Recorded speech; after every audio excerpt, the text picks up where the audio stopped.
지난번에 메타버스랑 NFT 세계에서 내 아바타가 에르메스 버킨백을 팔면 상표권 침해인가 부경법 침해인가 이런 이야기를 해봤잖아. 오늘은 NFT 세계에 한번 초점을 맞춰보려고. NFT 말은 많이 들었지만 그게 정확히 무엇인지 잘 모르겠어. 아마 나만이 아니라 대부분의 사람들도 그럴 것 같은데 설명이 좀 필요할 것 같아. NFT는 Non-Fungible Token이라고 해서 흔히 대체 불가능한 토큰, 즉 블록체인 기술로 만들어진 인증서의 일종이다, 이렇게 설명들을 해주고 있어. 가상화폐 때문에 블록체인 기술이 서로 검증을 해서 위조가 불가능하다라고는 알고 있는데, 그럼 NFT에서 대체 불가능하다라는 것의 의미랑 그리고 그것 때문에 어떤 인증서가 될 수 있는지 그걸 잘 모르겠네. 그래, 그러면은 먼저 대체 불가능하다 이 개념부터 한번 설명을 해볼게. 1비트코인과 1비트코인은 대체가 가능하니까 서로 교환이 가능해. 그래서 비트코인을 채굴해서 서로 다른 비트코인과 함께 섞어서 이렇게 교환을 하는 것이야. 근데 ANFT와 BNFT는 서로 고유성을 갖고 있어서 서로가 서로를 대체할 수가 없어. 그래서 ANFT와 BNFT가 섞여도 서로 구분이 되는 것이야. 좀 더 쉽게 설명을 해보면 대체 불가능하다는 개념은 이렇게 설명이 되는 것 같아. 자, 예를 들어서 5만원권을 보면은 화폐에 시리얼 넘버가 있어. 우리는 시리얼 넘버가 달라도 그 화폐를 5만원으로 가치를 인식을 하는데, 그건 시리얼 넘버가 같아도 5만원권으로서 서로를 대체할 수 있기 때문인 거야. 여기서 NFT라는 개념은 그 시리얼 넘버가 서로 다르면 서로 다른 것으로 인식을 한다는 개념이야. 대체 불가능하다는 게 어떤 의미인지 알 것 같아. 간단히 얘기하자면 그 대체 불가능한 고유성이 핵심이 되는 것 같네. 맞아. 이제 인증서 얘기를 마저 해보면, 예를 들어서 어떤 미술 작품을 민팅, 그러니까 디지털화 시킨 다음에 오픈시와 같은 NFT 거래소에 등록을 하면 소유권 발생 시기와 그 변동 이력이 남게 돼. 이제 예를 들어서 최초 민팅한 소유자의 민팅 시간, 그리고 변동 이력, 이런 것들이 블록체인 기술로 디지털화된 형태로 기록이 되는 것인데, 이러한 기록이 대체 불가능하고 유일하다는 것을 인증해 준다는 개념이야. 그럼 디지털화된 무언가에 누가 언제 어떻게 소유했다라는 그 정보가 기록이 되는 거구나. 이것 때문에 인증서가 되고 고유성을 갖게 되고. 그럼 NFT를 구매하면 아까 말한 미술 작품을 구매하게 되는 건가? 이제 그 개념은 좀 달라. NFT라는 거는 디지털화된 형태의 소유에 대한 증명인 것이지, 현실 세계에서의 원본을 소유하는 것이랑은 달라. 예를 들어서 우리가 자주 찾아보는 특허 등록 원부라는 게 있잖아. 그 특허 등록 원부를 보면은 특허권의 소유자가 있고 그 소유권의 변동 이력이 기록이 되는 것이지, NFT는 그 특허권 자체가 아니라 그 특허 등록 원부에 대한 소유권에 대한 증명, 이런 개념으로 생각을 하면 돼. 특허권과 등록 원부 관계라면은 NFT 자체는 그럼 아무 의미 없는 것 같은데, 디지털화된 무언가, 예를 들어 그림 JPG 파일 같은 거라면 복사할 수도 있고, NFT를 소유한다고 해서 실제로 실물을 소유한 것도 아닌 것 같고 의미가 별로 없는 것 같아요. 그 어떤 점에서 그 말이 맞는 것 같아. 이제 미술 작품에서 실물의 작품을 디지털화 시키면 몇 가지 동작만으로 그 이미지를 JPG로 복사할 수가 있어. 그런데 아까 얘기한 그 블록체인 기술에 의해서 JPG 파일의 원본을 증명할 수 있기 때문에 NFT 의미가 부여가 되었고, 현실 세계에서의 실물의 의미가 있지 디지털화된 형태가 무슨 의미가 있냐, 이런 이제 생각을 할 수가 있잖아. 근데 이걸 메타버스 세계랑 결합을 시켜보면, 자, 그 세계에서는 마치 현실 세계에서 원본을 감정하듯이 NFT로 그 원본을 증명한다, 이런 개념으로 생각할 수가 있어.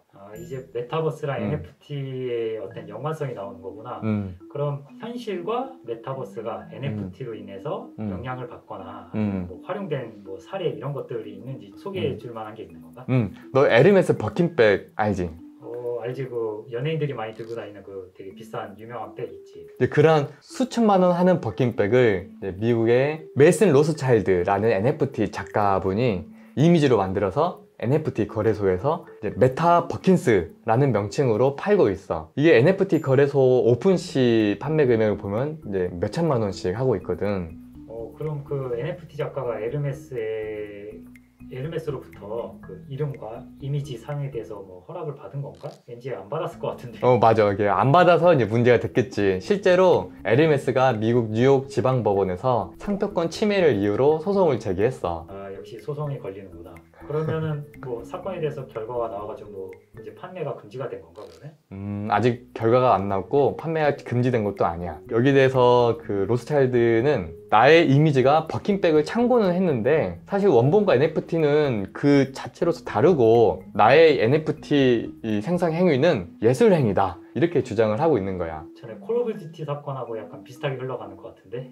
맞아. 그렇지. 좀 유사한 점이 있는 것 같아. 내 생각에 이 사건에서 상표 침해 요건 중에서 상표적으로 사용을 한 것인지 그리고 상표권의 보호 범위에서 사용한 것인지 요 두 가지가 이제 크게 다퉈질 것 같아. 그럼 좀 구체적으로 히스토리를 설명해주면 좋을 것 같아. 에르메스는 벌킨이라는 상표를 미국 특허 상표청에 등록을 받아두었어. 근데 이후에 로스차일드 아저씨는 NFT 세계에서 메타 버킨스 라는 명칭으로 버킨백 이미지를 판매를 하고 있는 거야. 근데 여기서 에르메스의 주장을 보면 메타 버킨스에서 접두어인 메타 이 부분은 일반 명사에 불과하다. 그래서 일반 수요자가 상표로서 인식하는 부분이 아니다. 그래서 메타 버킨스에서 일반 수요자가 상표로 인식하는 부분은 버킨스이기 때문에 자신들의 등록된 상표 버킨이랑 유사하다 이런 주장을 하고 있는 거고, 또 일반 수요자가 생각하기에 NFT 세계에서 자신들의 버킨백이랑 굉장히 유사한 이미지가 판매가 되고 있는데 거기 메타 버킨스라는 명칭이 붙어 있다면 이거는 적어도 에르메스와 관계 있는 자가 만들어서 판매하고 있는 것이 아닌가 라고 이렇게 오인을 할 여지가 충분히 있고, 즉 이 메타 버킨스의 판매 행위는 지금까지 에르메스가 만들어 놓은 이 상표에 화체된 신용, 무단 편승을 해서 이익을 얻으려는 행위다. 그러니까 우리 상표권의 침해다. 이렇게 주장을 하고 있는 거야. 이름도 비슷하고 가방 디자인도 비슷하고 누가 봐도 완전 짝퉁 느낌인데 그 로스차일드 아저씨는 뭘 믿고 이렇게 소송까지 가고 버티고 있는 건지 모르겠네. 그렇지. 그 짝퉁 이야기를 해서 말인데, 자, 이제 로스차일드 아저씨는 나의 이 NFT 작품은 실물의 짝퉁 버킨백을 만든 것이 아니라 가상의 모피로 만든 이 버킨백을 묘사한 예술 작품이다 이렇게 주장을 하고 있는 거야. 그리고 이제 이러한 예술 행위는 미국 헌법에서 보호되는 표현의 자유다 이렇게도 주장을 하고 있고,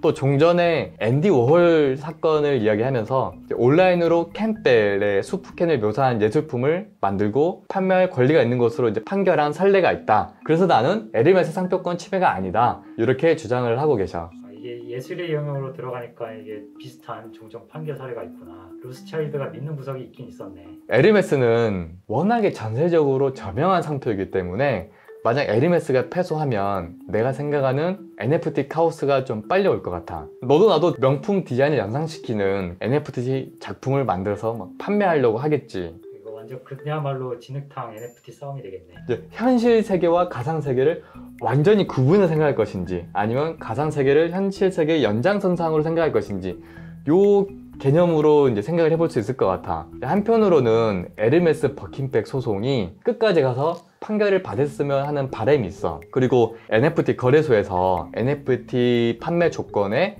지식재산권 관련 상황을 좀 설명해 줄 필요가 있을 것 같아. 그리고 버킨백 소송에서는 트레이드마크, 상표권만 이슈가 됐는데 내가 보기에 여기에 저작권 이슈도 상당히 있고, 저작권 이슈는 NFT 세계에서 좀 크니까 다음 기회에 한번 얘기를 해볼게.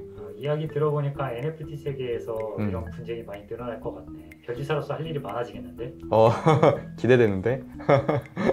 NFT 세계는 작가분들이 배에 골치 않으시고 이제 마음껏 창작 능력을 발휘할 수 있는 그런 환경을 만들어준다는 점에서 상당히 의미가 있는 것 같아. 그런데 NFT 거래소에서 지식재산권 침해 문제가 발생할 수 있다는 것을 이제 고지를 하고 이러한 부분을 교통정리를 미리 해주면 좋을 것 같아. 그래야지 NFT의 끝이 위험자산에 대한 투기로 끝나는 것이 아니라 작가분들이 지구 역사상 최초로 맞이하는 예술적 창작 능력 발휘에만 온 힘을 다할 수 있는 그러한 세계를 맞이할 수 있을 거라고 생각을 해. 그래서 나도 계속 메타버스랑 NFT 세계에서의 IP 이슈들을 이제 검토하고 있는 거야. 그러면 이제 다음번에는 저작권 얘기하는 건가? 이제 다음번에는 NFT 세계에서 저작권 이슈들을 좀 저작권에 대한 기본 개념이랑 함께 이야기를 해보고자 해.